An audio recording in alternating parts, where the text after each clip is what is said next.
This is Reimagining Higher Education, your go-to podcast with remarkable education leaders sharing personal stories from their experience in and around the sector, including reflection and evidence for progress in the sector. With your host, Sir Eric Thomas, former Vice-Chancellor at the University of Bristol, President of Universities UK and Chair of the Worldwide University Network, and now Studiosity Advisory Board Member. Welcome. Well, everybody, welcome very much to this podcast under the series Reimagining Higher Education by Studiosity. My name's Eric Thomas, and we have a series of podcasts where touching on a number of what I think are critical issues in higher education, some unusual and some unusual ways of looking at it. But we thought we'd start off with the non-controversial topic of university rankings. And it's a delight to welcome my colleague and my friend. We are Arsenal season ticket holders together and often go to the matches, John O'Leary, who was previously editor of the Times Higher, but also, of course, was responsible for the rankings in the Times and the Sunday Times and the University Guide. And so I'd like to explore with him some of the issues around rankings and as well as some more personal issues possibly with him, which we'll start with. What was a brief resume of your career, John? Well, I guess it started, if we're taking graduation as the start of it, as a sabbatical president of the Students' Union in Sheffield, where I'd done a degree in politics. And then I went to the Evening Chronicle in Newcastle to start my career, was there for 3 years or so, and then went to what was then the Times Higher Education Supplement, dropped the supplement some years later, and was there for about 12 years, ended up as deputy editor, and then moved to the Times to be first higher education correspondent and then education editor for another 10, 12 years after that, during which we started the rankings. Then I went back to Times Higher as editor in 2002, where we started the international rankings, and left in 2007 and have been doing various things since, mostly working from home before it was fashionable. And here we are today.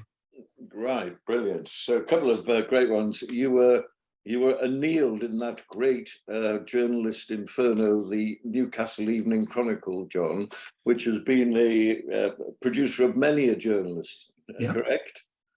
Yes, absolutely, yeah.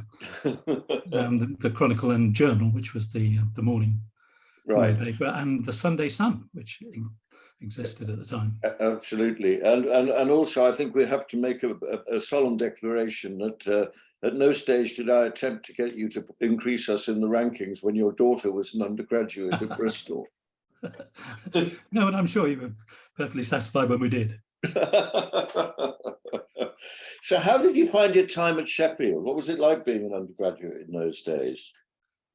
I loved it. I was the first in my family to go to higher education, as most people were at the time, because the numbers were rising even then, although at the time I was at Sheffield, there were about 4,000 or 5,000 students, as opposed to the sort of 25,000, 30,000 that you'd find there now. No, I had the time of my life there. And I'm right in thinking that you went back as a trustee of the Students' Union. I mean, apart from size, what did you find was different? Size was the sort of biggest change, but the existence of a trustee board would have been something we wouldn't have taken kindly to, I think, in my day as Student Union president. Whereas actually we tried to be helpful, and generally, hopefully, we ended up being that. And the whole higher education system had changed and become a lot more competitive by then. So there were universities are very different places to what they were in the 70s when I was there. Yeah, I bet you. And I mean, of course, the key question, if you were the student union president, did you occupy the vice chancellor's office at any stage?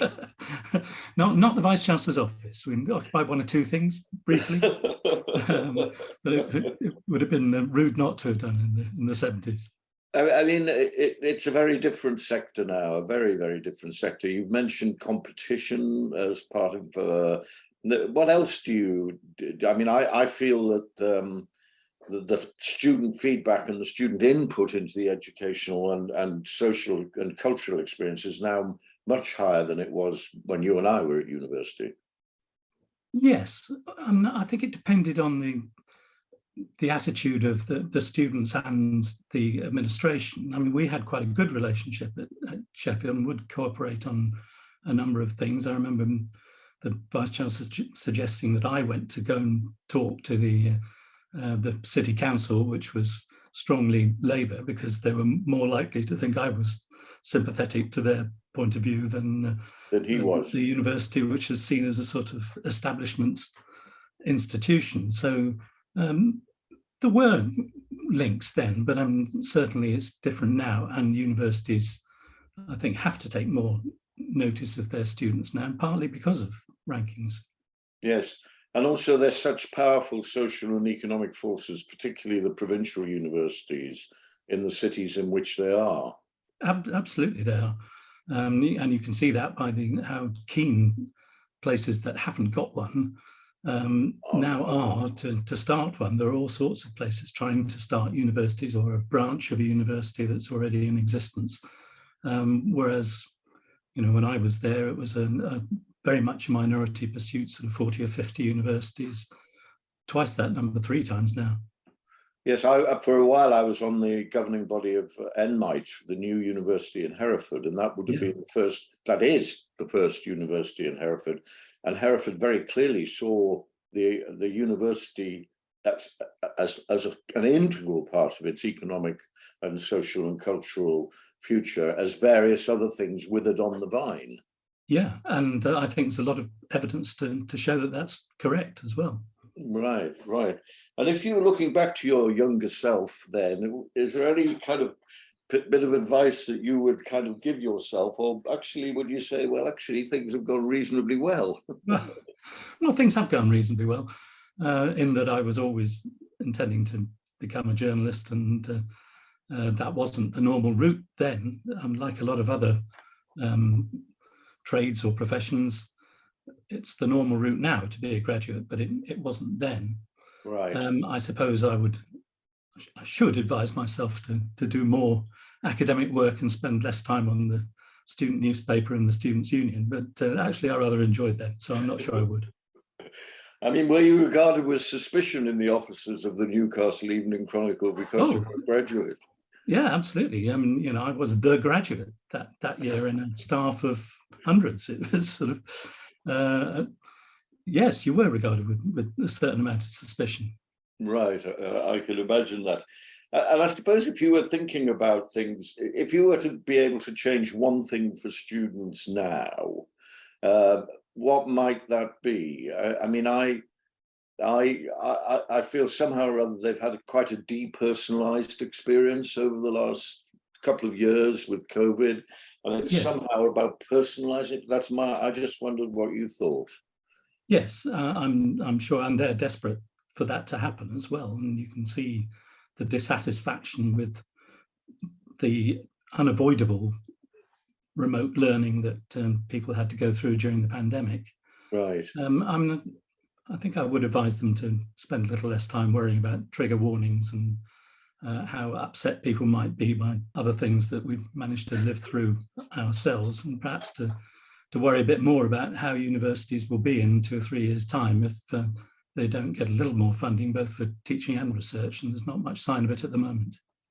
Yes, I think the other difference that I've noticed is that, my friends who, I was in medicine, so I was going to get a job. I mean, that wasn't an issue. But my friends who were reading history or English, they never had any doubt that at the end of it all there'd be employment, and there was, Whereas now there's this anxiety about 2 2s, 2 1s, and, you know, will I get a job? What do I need to do? It just seems a different and tenser world in that way.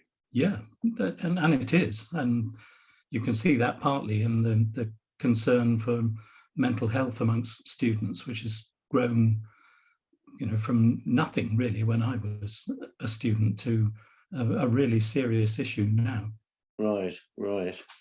Well, John, when it comes to rankings and university guides, you are, of course, a legend in the field, and I did a little search on Google to, you know, history of university rankings, and I got this wonderful sociological paper which you would adore, right? That went into it, and it was something about, here in the abstract it says that the understanding of organizational performance in the post-war decades was part of precipitating rankings, and this constituted, wait for it, a discursive shift which was made possible, most notably but not solely, by the rise of functionalism to the status of a dominant intellectual paradigm. Oh, I'm not sure about that. I just thought you'd look. But if you read the article, it actually starts talking about the American Council on Education looking at rankings back in the 1920s, actually, John. Did they? No, I didn't know. And I mean, not in a... So really, for you, did you feel that they became relevant historically when, in the 80s and 90s? Who was first? It was Maclean's, wasn't it, in Canada, or have I got that wrong? No, I think it was Americans. Right. Had it. I'm not sure when Maclean's started. I mean, the spark for them in the UK was the 1992 promotion of polytechnics to become universities. Right. When suddenly, instead of 50 odd universities, there were nearer 100. 34, I think it was, polytechnics became universities.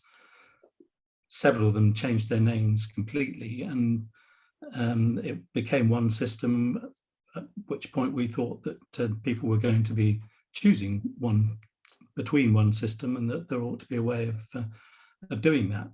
Because at the time there were a lot of statistics published by universities, but there was not much encouragement to compare them, let alone to combine them.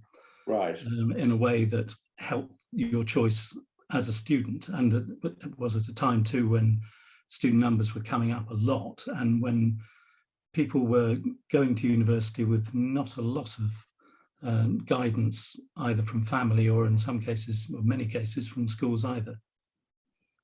And I mean, I've always said that there are a number of motivations for people publishing rankings. One of which is you'd rather like people to buy your newspaper, if you don't mind. But did you also feel a real sense of providing information, that was a duty that you were fulfilling, as well as the commercial imperative? Yes, we did. I mean, there's no getting away from the fact that they had to be popular with readers. They were very unpopular with universities, who accused us of making up a lot of the statistics that went into them and combining them in a sort of vulgar way. And there were a lot of vice chancellors who were lobbying the editor of the Times, not to mention people more senior than that, not to publish, tell them that we were going to damage the reputation of the paper and all sorts of things. But the circulation went up by several thousand when they appeared, and that seemed to weigh more heavily with the management of the Times. I mean, I can see the issue that you could see in an academic sense. You know, how do you reduce to, in inverted commas, a single figure? Yeah. It's something as complex and multifactorial as a university, and you could see. I presume the people at the top of the rankings didn't complain so much, but the people further down did. Well, the people at the very top, i.e. Oxford and Cambridge, sort of studiously ignored them, because there was only one way to go for them, wasn't there? Not to be top was going to be a failure, so they didn't want much to do with them. some of the others, I mean, I think they did a lot of good, not that they were necessarily welcomed by them, but for what were previously called the new universities, those created in the 60s, the likes of Warwick and York and Bath, which all appeared in the top 10 of our first ranking in 1992-3,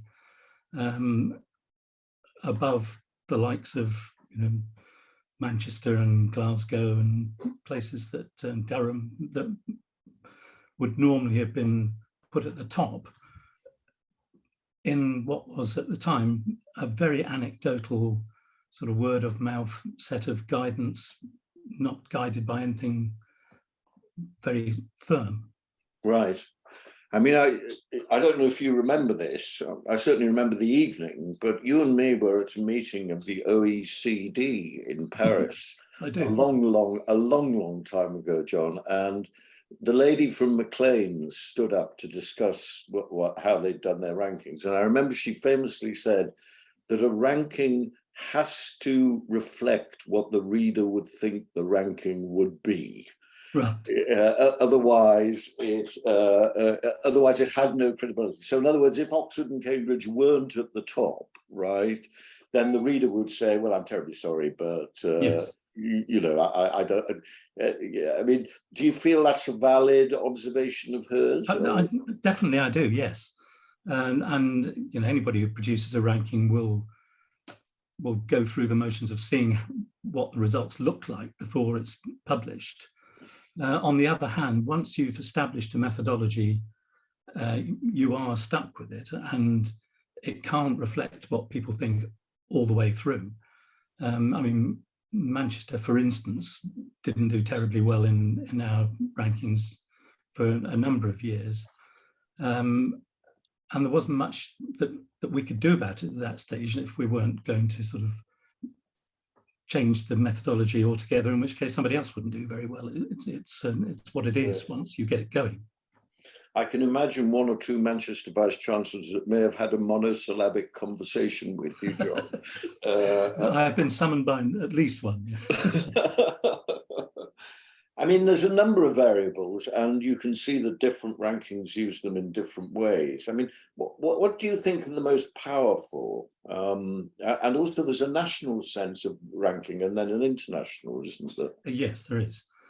And for some universities, the international ones are more important than the national ones, and for many. And for most, I would say it's still the national ones that count most. But if you're Oxford and Cambridge, for instance, and a number of the others, maybe Bristol, I don't know, that they see their competitors as being, you know, Harvard and Yale and Sydney or wherever, but they don't have much to gain from the national rankings because people see them up there, whereas internationally, it's important to them to be in a reasonably respectable position. I mean, not the top necessarily, but I remember when we started the international rankings, which were much more difficult to do, by the way, than national ones, because you don't have comparable statistics. I was going to ask you about that. We did it in the year that Manchester said that it wanted to be in the top 50 in the world, even though there wasn't a top 50 to be in. So we provided one, but a lot of universities at that time were saying, you know, we're in the top whatever, whereas you were on sort of shakier ground on the national stage. Yes, I mean, I suppose the thing is always that I found quite challenging about the international is it's very difficult to get student experience comparison internationally. So, you know, one of the key things that a university does, you know, I mean, I think people tend to forget that the most important output of a university are the people that graduate by a long way. They go off and make, and it's almost impossible to get transnational comparisons of that, isn't it? It is impossible, because then, I mean, even if you could do it, I don't know whether you could you could really claim that students have the same expectations of a university experience in, Moscow as they do in London, as they do in Sydney. Right. But even if you could get that, there are no figures to do it. So the reputational end comes from academics, and they're polled in quite large numbers, and so are employers about what they think of the graduates that they take on. But in the UK rankings, the National Student Survey, Sure. which is final year graduates, undergraduates giving their verdict, is the most heavily weighted factor in all of them. And I remember Michael Arthur, who was in charge of the National Student Survey for a while, saying, whatever else you might say about it, the number of people completing it is very, very large indeed.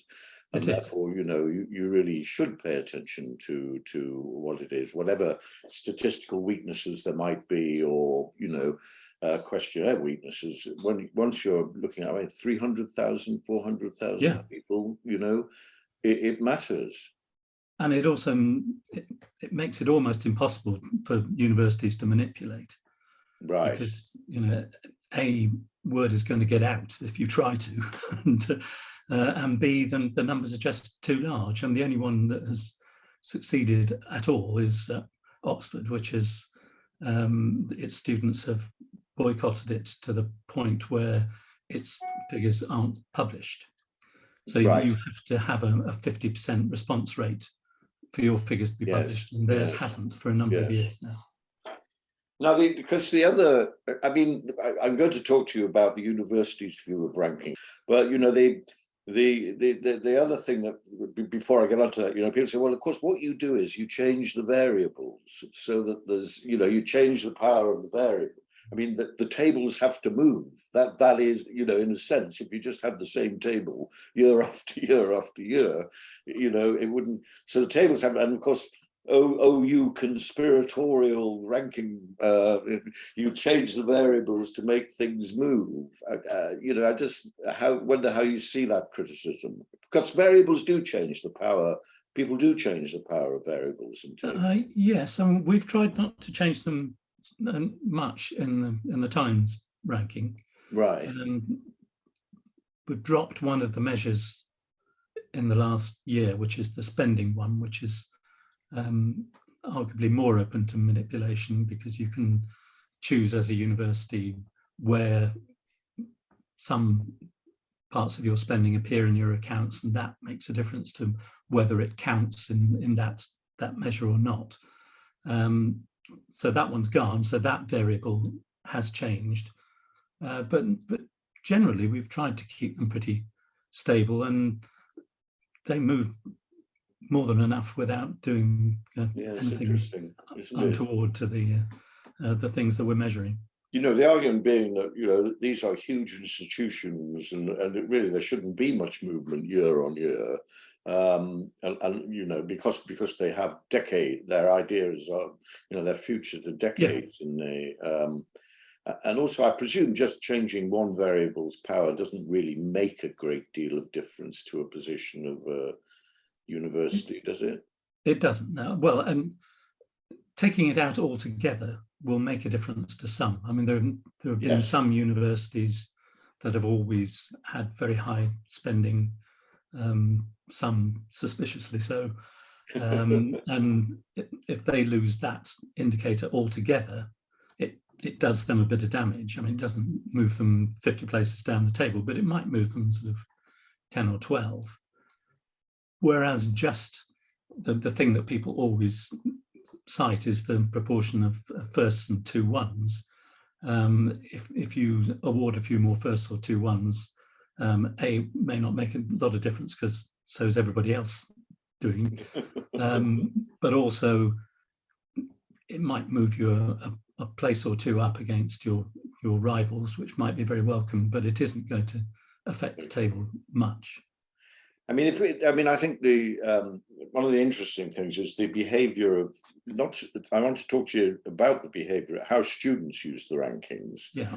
but the behavior of universities about rankings. So first of all, this is, we do not pay any attention to these things. They are evil and they should not be allowed. And of course, if they go up in the rankings, their PR department has, yes. All over the place, soaring, the verb soaring comes. And of course, if they drop in the rankings, of course, the university doesn't mention it, but the journalists describe them as plummeting in the rankings. I mean, you can't have it both ways. I remember being at the Russell Group, where a very famous university was saying that we should just pay no attention to these rankings whatsoever. And somebody went online and got the first page of their annual report up, right? Which the first paragraph was about their position in all the rankings. Yeah. And naturally, they will pick the ranking in which they do best. So, if they're going up a lot in the international rankings, they'll pick that one. And if they're doing better in the Guardian one than they are in the Times one, they'll pick that. One. But in my experience, the people who take most notice of them are governing bodies. Yes. Which makes it more difficult for a Vice-Chancellor to ignore them altogether. Because governing bodies, it's something for them to hang on to and to sort of show whether you're going up or down in concrete terms, whether accurate or not. Students, I don't know that they take them as literally as people think they do. I think their parents often do. And I think actually parents are the ones that take them, that look at them most closely. I haven't found that students do generally.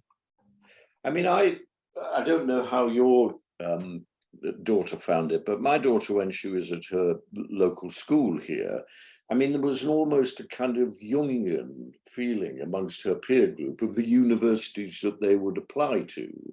In her peer group, they were all applying to, mostly in the south of England, of course, for me. And I don't think she paid any attention to the rankings at all, John, I'll be perfectly honest with you.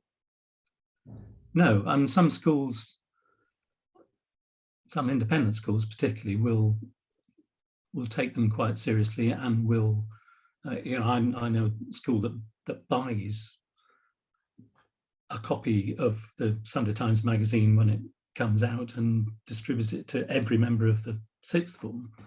But what they do with it, what the sixth formers do with it, is another matter. And the sort of disappointment of them, for me, is that we always thought that those people who were at schools that didn't have much experience of sending people to university would find them most useful and would use them more perhaps than the ones who had good advice available already. Right. And that doesn't seem to be the case. It seems to be the ones who have the most advice already are likely also to look at the tables more than the others. Yes, I mean, it's not really for here, but I find the variables influencing students' choice of where they go to university.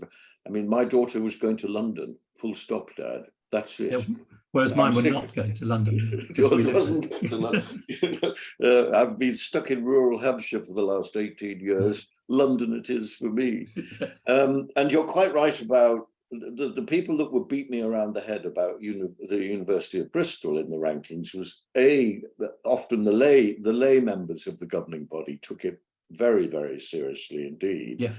And alumni were very, very sensitive to rankings, and particularly, so for example, if you're on a big fundraising campaign and you drop in the rankings, that's not clever. Yeah, no, I could believe that. I mean, in my more realistic version, the one thing that I've always thought that the rankings did was in a sense set an entirely inappropriate narrative inside universities. So, I can imagine a vice-chancellor interview at which the candidate says, well, I want to increase our places in the rankings. To which the answer is, what, you're using as a managerial tool, something over which you have no control whatsoever, that is likely to change and that will be different from, surely that's just bad management, John, rather than anything else. I mean, certainly a number of universities have taken on people whose primary task is to improve their status in the National Student Survey. But I mean, you could argue that that is doing something for students. Yes. And you know, I do think that the NSS has done a lot for students in many ways. If a students' union sort of picks on something like library opening hours, it tends to happen. Yes, it's yeah. So, no, I think that's rather different than I always, this is in inverted commas, this is a race, John, right? So the idea is I'll go into the top 50, I'll get us into the top 50 and what do you think the other 49 are doing? Yes.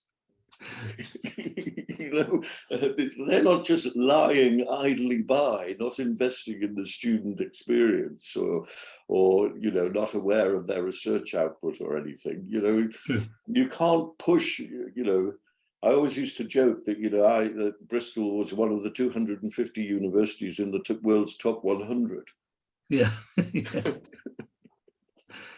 And actually the thing we haven't mentioned so far as the rankings by subject, which I think perhaps are more influential with students. If you've decided that you definitely want to do law or something, then having a look at what last year's law students thought about different universities is not a bad idea. And I think that I haven't got a lot of evidence for this, but my feeling is that students take more notice of the subject rankings than they do of the overall ones, whereas employers largely look at the whole university rankings because that's what they know about, and they can't sort of put all the rest together. Right. Well, John, we've kind of come towards the end of our 30 to 35 minutes time, and I suppose having had such an influence in this area, both as a journalist and then with the Times Higher, and would you say overall rankings are a good thing or not a bad thing? I don't intrinsically want to think that they're a bad thing, but that can cause disconcerting behavioural changes inside universities. No, I mean, I wouldn't deny that they do that. I think I would still claim overall they've been a good thing, and that they have been something that gives students a bit more guidance, and they're not necessarily choosing the whole ranking. If they want to choose a single part of it, if what they're most interested in is research, for instance, they can look at that bit, not the rest of it. And then, as I say, the subject ones particularly. But I wouldn't deny that they do influence behaviour in universities in a way that we didn't intend when we set out to create them in the first place. Yeah, and I think what they ask of the sector is that the sector starts to take a mature view of what a particular university is for, and if research is a powerful variable in rankings, which it invariably is, then of course those universities that maybe have a local major educational mission. I'm thinking of some of in my own northeast of England, where they're after giving advantage, giving opportunity to people who wouldn't have otherwise had opportunity. And what we should do, and of course that means they're not in the top half of the rankings, but that doesn't mean that they're not valuable universities. No, and some of them do very well now in the rankings. Some of the former polytechnics are now sort of knocking on the door of the top 20, and largely because they are satisfying their students and they're getting good grades in the National Student Survey. Right. But they also have an eye on the international rankings, because international students have become such an important part of the sort of the economy as well as the sociology of universities of all types.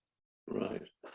Well, listen, John, that was a fascinating conversation. Thank you so much for doing this for our opening podcast, and it'll be interesting to see what feedback we get about it. There will be the rankings haters and there'll be the rankings supporters, but we shall wait and see. And I suppose it's perfectly reasonable for me to wish you a very good Christmas and New Year, and that maybe I don't know whether I'll see you on Boxing Day at the West Ham game or not. Sadly, you won't, because I should be at a pantomime with my grandchildren.